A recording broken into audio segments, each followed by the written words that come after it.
Hello and welcome back to the FARG Motorpool.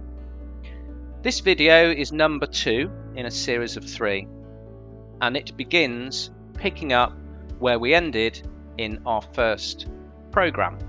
I will put a link to that video in the end screens. So we are looking at the deactivation of the main gun on the tank, and we're also looking at changing the track. We're changing them from the old steel design to one that incorporate rubber track pads. Watch out in the video, Simon has a small accident, but he's okay. He got a face or shower of molten gunmetal, so we'll show how that happened. But for now, let's just crack on. Now we've got the firing pin out, which is great. We need to remove the breech block. The breech block goes up. You can't get the breech block out when it's in this position, okay, when the gun is fully forward, because this bar has been welded on to stop that. So we need to recoil the gun, i.e. to bring it backwards, so we can actually pull that breech block up. To let the breech block out, difficult when you're saying it over and over again, underneath you've got 2 tabs. You can probably see one here and one there. Not very clear, I know, but my best to show you. One here, my finger's on it, and one there. They need to be pulled back, and that allows the breech to go upwards and out. That's because we've taken the pressure out of these cylinders. It's going to make it a lot easier. What would normally happen, we believe, because there is no manual for this, is this particular panel, which had Allen keys, Allen bolts, Allen headed bolts even, was taken off, and that enabled you to pull the breech out when the gun was in battery.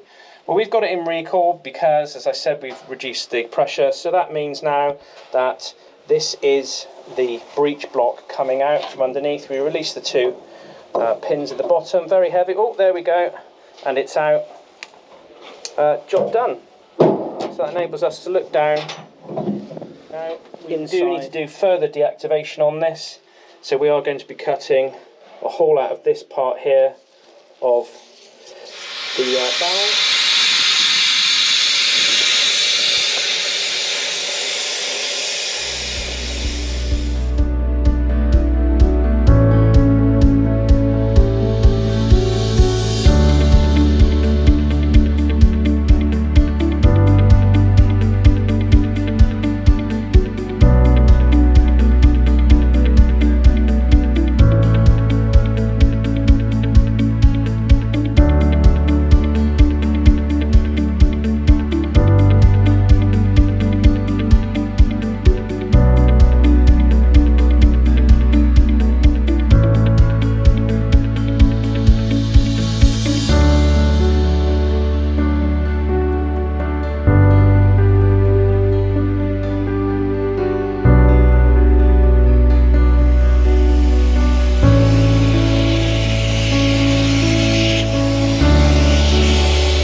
Hi Simon, thanks very much for doing that. Looked very hot work.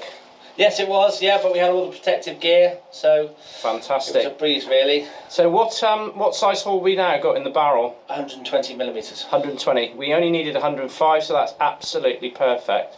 Very neat hole you've cut there as well. Well done. Yes, it did help having a proper size nozzle to do the job. Yeah, well done. So next part of the job then is we have to cut off parts of the breech. Yes, across here we've got to cut, so we've got to be careful with these, get these out of the way, and especially this cylinder here, so we'll have to work around that cylinder. Okay, so well, next instalment we'll crack on with that. Thanks very much. No problem. Bonjour, willkommen and howdy, and welcome to the FARG Motorpool today.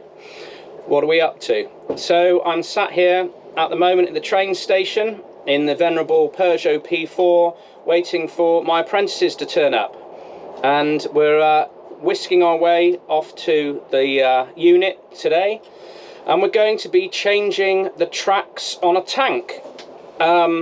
Pretty standard, bit of track bashing. Be the same on most vehicles. The only difference is going to be the link slightly. You've got a very simplified set to deal with. The difficulty with this, and why this might take quite a while, is we've got quite a lot at the unit at the moment.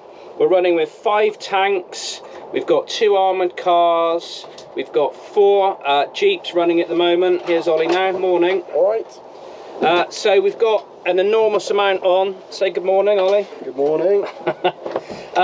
So we've got an enormous amount on, and we've just got a rather like a large game of Tetris. We've got to move all those vehicles around, and to be able to get the tracks out to start with, and then we've got to find a big enough space to be able to roll those tracks out and move the tank up and down over them. So stay tuned and you can see how to change the tracks on a tank. It was like, anything that was worse than a Mini was the Okay, so the first thing we need to do is to get the tank, which isn't working at the moment, into a nice flat space where we can lay the new tracks out in front of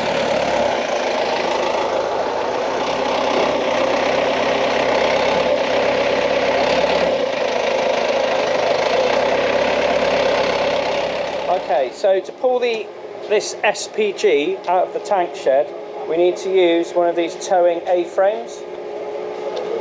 So we need to attach these here onto the rear part of the hull, which we'll do now.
This is the SPG Obusier, or Obus, and this is a 105mm, or it would be 105 if it still had the gun in it. It's a 105mm AMX13 self-propelled gun. Now, from our earlier video when we were looking, and we'll spin around and have a look at it at the moment, but there were sort of 2 different versions, well, 3 different versions made of this piece of artillery. First of all was this one, and it came with a solid casement on the back. This is one of the earliest designs. In fact, they made one of these as a prototype, so back in the day when the AMX13 tank destroyer was coming out. So basically what you can see here is it's solid, it doesn't move, and the main gun usually goes in here. It's been taken out from demilitarization, so we'll just be putting back in a mock-up of the gun. We've got all the bits to go with it, but the actual barrel will just be a length of steel tube. And here at the back, to get in, you have 2 doors, and this is where you're keeping a lot of your kit. Here's the other incarnation of the 3 different versions of the self-propelled gun. The other piece of artillery actually didn't have any sort of arm around it at all. It was just a very big gun that was just mounted directly onto the chassis. So this one, as we spoke about before, is quite a rare beastie. This is the Swiss version, so it's made by AMX13 made by AMX. It's based on an AMX chassis. The one difference you will see, it sits quite high at the back. This is actually a chassis that was used for the anti-aircraft or the B-tube version of the AMX, but they reused it here and put in this 105 artillery piece on top. Unfortunately, the light is now going here in the UK because it gets dark about 4 o'clock. We've still got a few hours ahead of us, so no point filming that. You won't see what we're up to. So just to let you know, as the light's fading, what we're going to do is split the track. We are losing the light at the moment. We've moved everything around. We were hoping to be able to change the tracks in a day, but it's taken us a day to actually get them out of storage because we had to move 4 tanks and armoured cars and God knows what else. So you probably saw that earlier in the video. What we need to do now, and we're just going to have a go, but we are losing light, so you're not going to see this very well at the moment, is we need to split the track on this. The reason is this track's quite an old one. It's probably 40, 50, 60 years old, and it's not one that holds its rubber pads very well. So we're going to change the type of track to the later AMX version. To split the tracks on a tank, you really want to do it by the drive sprocket in this area underneath. The reason for that is you've got excellent access to one side of the track and one on the other. Holding these tracks together is a pin. The pin is held in place by a collet. There's one collet, a deformed one here and one on the back. And what I mean by deformed is when they're put in place, this tool's used and it spreads the collet to hold it in place. So all we're doing is using a bit of rebar that's small enough to go through where the collet is, and it's now touching on the actual track pin. We want to get tension in this part of the track. We would usually do that using the vehicle itself, running the engine and putting this into the drive position. This vehicle's dead, it's not working at the moment, so we have to improvise. We have got a track changing device, but they're really fiddly and they take ages to organise. So we're going to use the wonders of modern technology, and we're going to use a ratchet strap. This will basically do up over the track and we will pull it tight. We're able then to knock this pin off, and then when that pin is out, it won't bite on this tool, and we'll be able to release the ratchet strap, and hopefully this part of the track will drop down. Once we've done that, we'll do it on the other side, and then we're going to push the vehicle back with the dumper truck.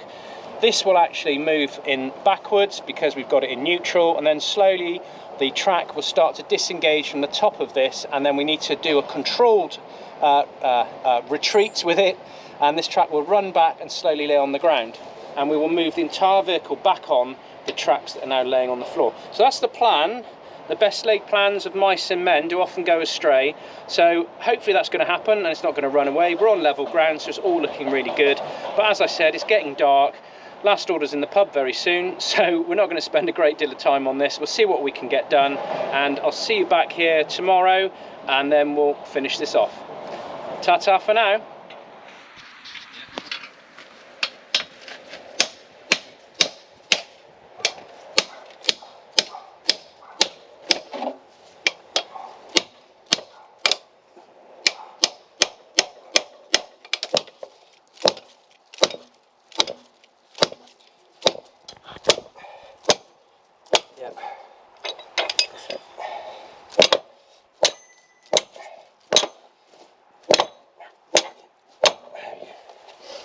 So, as in great naval tradition, we are now going to cut these, and we name this tank Invincible.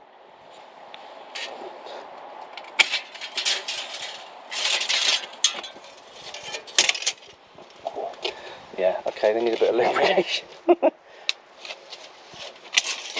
No, we're okay. That was anticlimactic. Well, we can make it more climactic. If you go and lay down next to it, Ollie, then what we'll do is we'll unroll it next to you. Sounds like we'll see what your nerves are like, yeah? How do you think it would go? I think it'd go pretty good.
So we have now rolled the tank over the new set of track, and we've got the old track here that we're doing up. You can see on this one that it doesn't have facility to bolt on rubber pads. They were pressed on these two studs.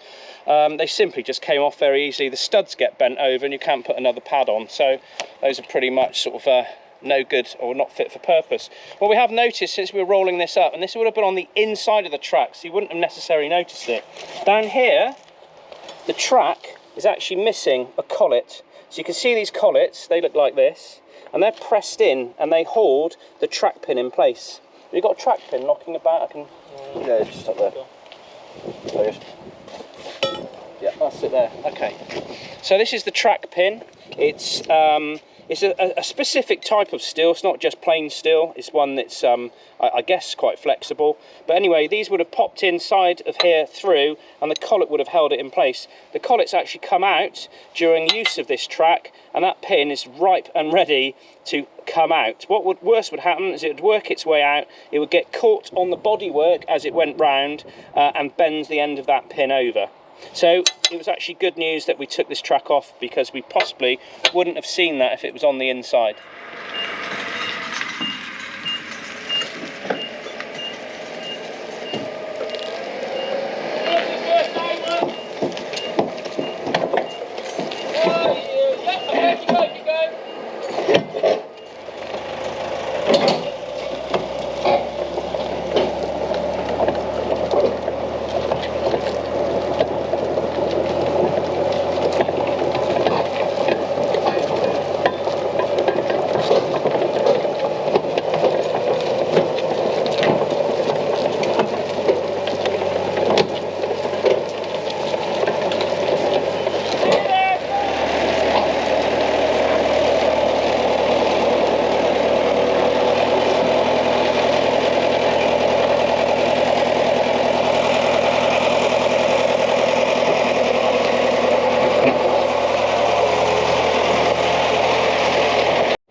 And here we are again, another morning, working on the tracks of this self-propelled gun. So these are new old stock tracks. They're the later model. We've gone through that before with the rubber pads. They were stored for a number of years in a humidity controlled environment, and then they've spent the last 2 years with me in the back of the shed. A little bit of moisture's got to them, so therefore it's not as flexible as we hoped it would be. It's flexible in places, which is great. There's a few sort of kinks in there we can just about see, especially on the floor down here, where some of the links aren't as flexible as the rest. So what does that mean? So we've got the track on, which is great, because we're working here to quite late getting that done. But it does mean that we've ended up with a track that's got too many links in it. So what we're going to do today is we're going to take out one, possibly two links out of the tracks to tighten it up, and then we'll take up any of the slack left over on that rear idler. We usually do this at the front, at this portion here, but as I pointed out, this isn't a runner at the moment, so therefore we can't really use the engine to tighten the track up and create the loose area or the slack area down here. We're going to go to the back, which isn't normal practice, but the mother of invention and all the rest. And back here we've got 1, 2, 3, 4, 5, 6, 7, possibly 8. But as you can see, we've got, although it's a bit stiff there, we have got a lot of slack that we can draw up out of this top by pulling it back over the rear idler. So actually in here is quite a good place to do it. So what we're going to do is we're going to move the vehicle forward. We're using the telehandler. We're going to get it in a position, because we've already knocked a couple of these pins out and we've just got temporary ones in there. We'll take those out, and that will enable us to take out 1, maybe 2 links. We can then reattach it, wind back the tension on the idler, so we've got the tracks about the right, and then it really needs to be used. And then after, I don't know, 10 miles, 15 miles, 20 miles, whatever we can really get under the belt on this when it's running, then we'll find that track will become loose again as it all settles in, and then we can take more links out after that.